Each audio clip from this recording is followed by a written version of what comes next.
Meanwhile, we're talking today about something that has been under discussion of late at the city level, the issue of panhandling, and we'll talk about that today over the next few minutes with Commissioner Mark Behnke. Good morning, Mark. Morning, Richard. Thanks for being with us today. And City Attorney Jill Steele is with us as well from the city of Battle Creek. Good morning, Jill. Good morning. Thank you for the time today. Sure. This issue is one that many municipalities struggle with. That is to say, the balance of trying to make residents feel comfortable and safe and trying to help folks who need it. And this is quite a straddle, isn't it, Mark? Absolutely, Richard. I mean, I've sat on the downtown parking committee for approximately 2 years. I think Mayor Deb Owens appointed me to the committee, and without a doubt, this subject comes up at every meeting.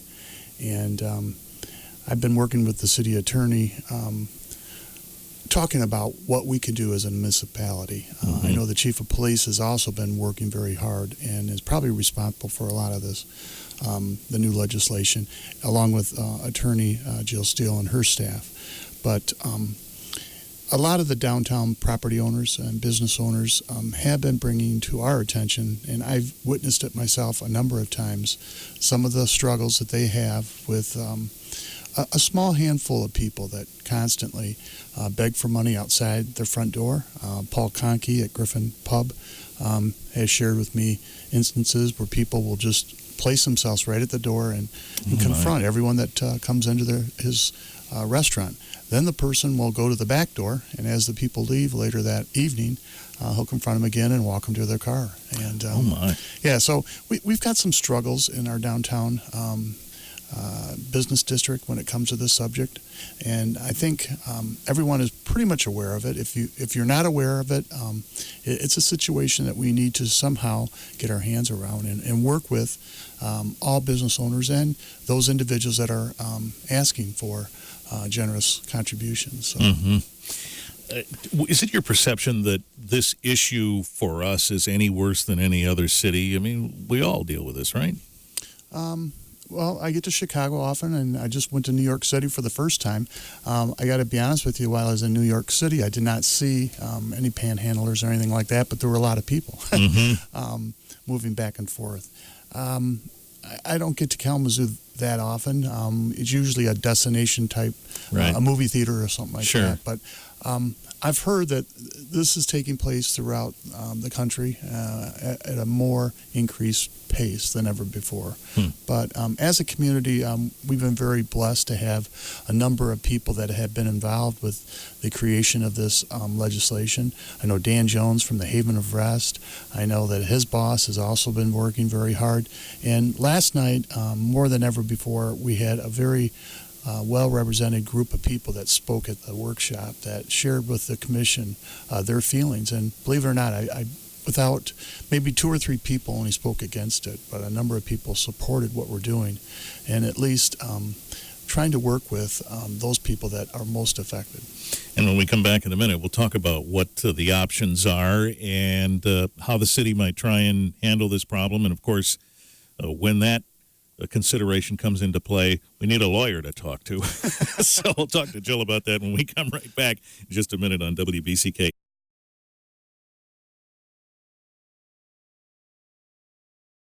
Commissioner Mark Behnke and the city attorney of Battle Creek, Jill Steele. We're talking about the issue of panhandling. And, well, the city has some options in front of it in terms of how to try and deal with this situation, and we'll get to that explanation in just a second. But Joe, as an attorney, when the city comes to you and says, here's our problem, and it's an issue of panhandling, and based on Mark's description, it sounds like it's a distinct group of folks who are just working it like they have been.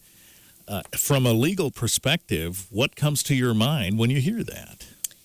Well, first we are looking, a lot of research was done. We have an attorney in our office, came in January, and he has worked in various capacities with the ACLU, and so he has also litigated in the Sixth Circuit on First Amendment cases, so he was obviously the logical choice to assign this project. And people have a mistaken impression that because of the Sixth Circuit Court ruling that began with the Grand Rapids decision, that we can't regulate begging, panhandling, and that's not true. What happened there was the state law was invalidated because it was just too broad. It prohibited too much speech. I think the state law said something like, there shall be no begging in a public place. That's pretty broad. And so, but that doesn't mean that there can't be regulations on time, place, and manner. And so that's what we're focusing on. There are a number of aggressive panhandling ordinances that have been passed. East Grand Rapids has one now, Kentwood, and those were challenged by the ACLU at the trial court level, where individuals were charged with that, violating that new ordinance. The ACLU defended them and requested the court to dismiss the charge, indicating that it was unconstitutional. The judge denied those motions, and the ACLU did not appeal it any further. I think because they know that as long as they're not, they stay within the right confines, that those ordinances are upheld and they are constitutional. So the precedent is there. These things can hold up. Yes. So what are our options here? Well, we are talking about a few different possibilities. Number one, something like an aggressive, like the aggressive panhandling. We're calling it aggravated because aggressive seems to, I think it leads people to believe that it's always something physical, and it's really not. It's just circumstances that make something inherently more problematic for people. When folks are standing in line to do something, if you are approached by someone that's soliciting and you don't want to encounter that, where normally you can just walk by them, when you're in line, you either have to abandon whatever you were standing in line for, or you have to stand there and take it. And so you really do have to balance the rights of people to go about their business without feeling intimidated like that to the other speech rights that are implicated. So this centers around the First Amendment, of course, but with these precedents now set, we can put some teeth in the law here that allow what then the law enforcement to try and usher folks away. Yes. Yeah, and there really aren't the kind of situations that we're talking about. If they take the next step to an unconsented touching, then there's already a law in place, right. Assault and battery. Mm-hmm. But there aren't laws in place that we can use right now to give the police officers tools that will address these kinds of things. There's a published report this morning, Jennifer Bowman's story in the Inquirer, where the police chief was quoted as saying that they approach these situations in a non-confrontational way, trying to help folks along, and so we expect we'll chat with the police chief about that at some point, and we'll talk more about this issue coming up in just a minute, including, what could be the root causes of all of this. We'll discuss that in just a moment.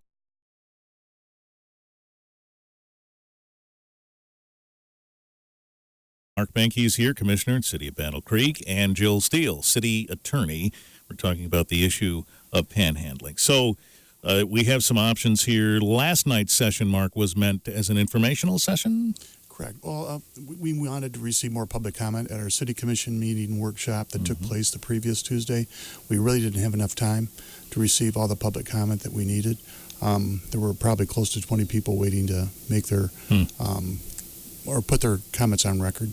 And so last night we were able to receive a substantial amount of people that came to the meeting. If you were to characterize what you heard in total there, were there more in favor or against, or a certain advice they were giving? What did you hear? Surprisingly, there were a substantial amount of people in favor of the legislation that we have pending right now in front of the commission.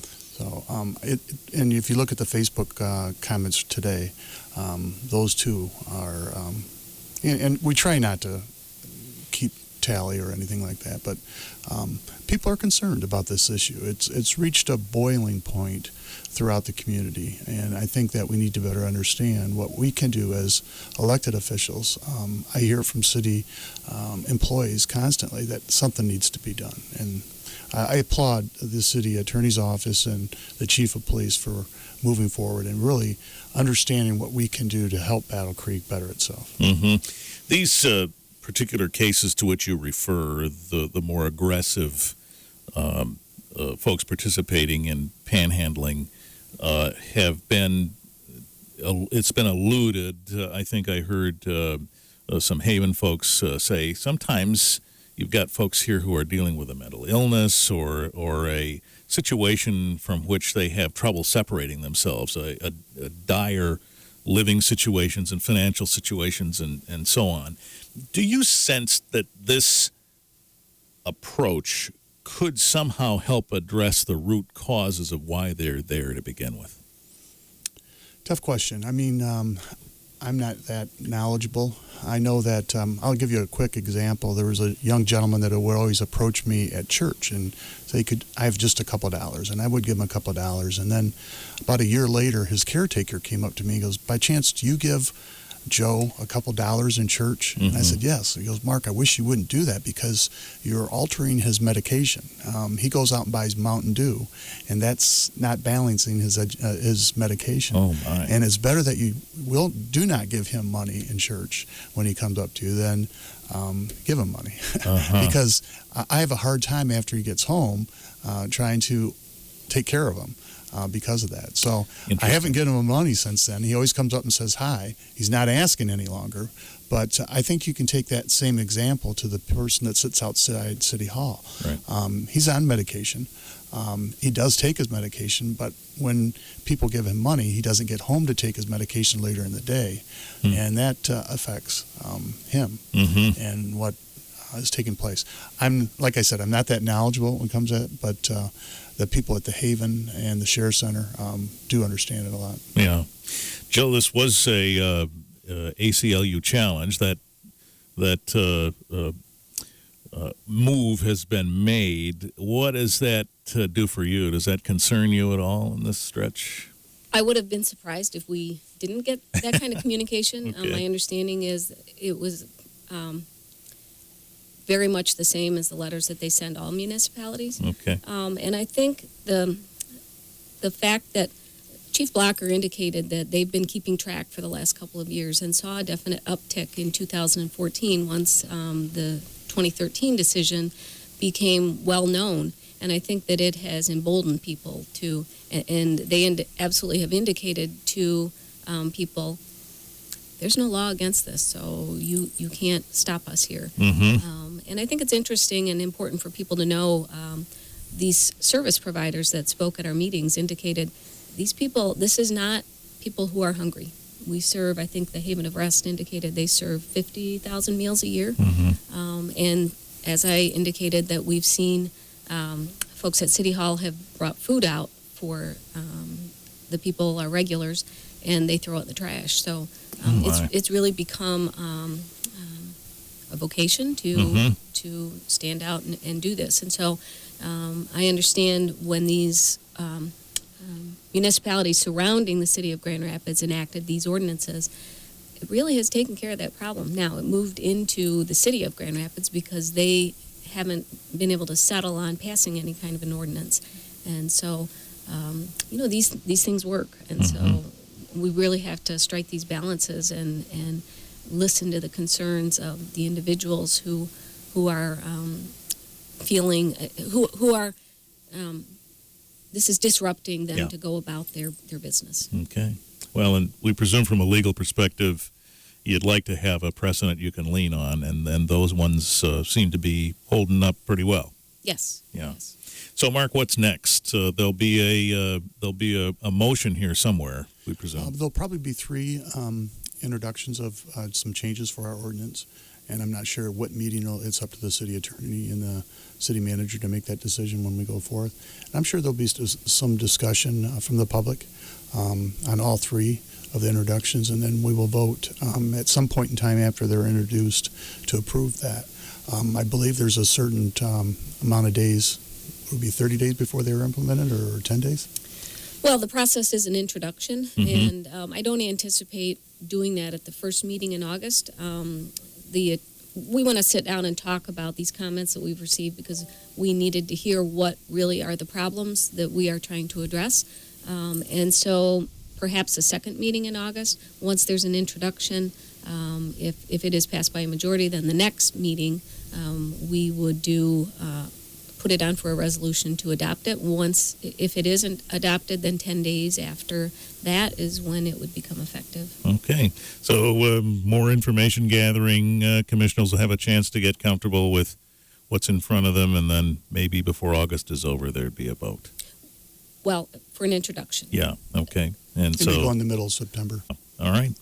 Well, we'll stay in touch, and we appreciate your clearing this up for us so we understand what's happening. Thank you. Thank you, Richard. Commissioner Mark Behnke and City Attorney Jill Steele on WBCK.